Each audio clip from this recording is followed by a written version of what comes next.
So the question becomes, why would the atrial walls be thinner than the ventricular walls? Well, this really comes down to the same idea. What does the muscular wall purpose? What is the purpose of this muscular wall serving? The purpose of the muscular wall is to generate force, to generate pressure, to overcome resistance.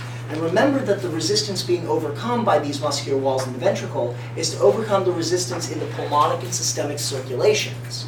The only resistance required to overcome by the atria is the resistance of the ventricles. Now, the resistance that the ventricles, that the atria need to overcome is the resistance put up by the relaxing ventricles. So really, there's not that much resistance overall.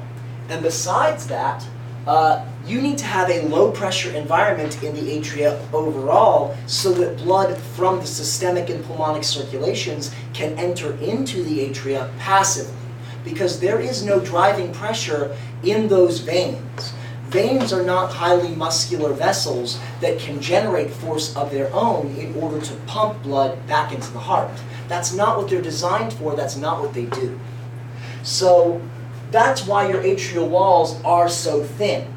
So your force, your flow, is going to be equal to your change in your pressure over resistance. Your resistance is going to be low. So the force generated by these thin atrial walls is going to need to be low as well. And therefore your walls are so thin. Now, we're going to talk about the cardiac cycle now. And this cardiac cycle would benefit from a close-up. So we're going to switch to a different format now. Pause.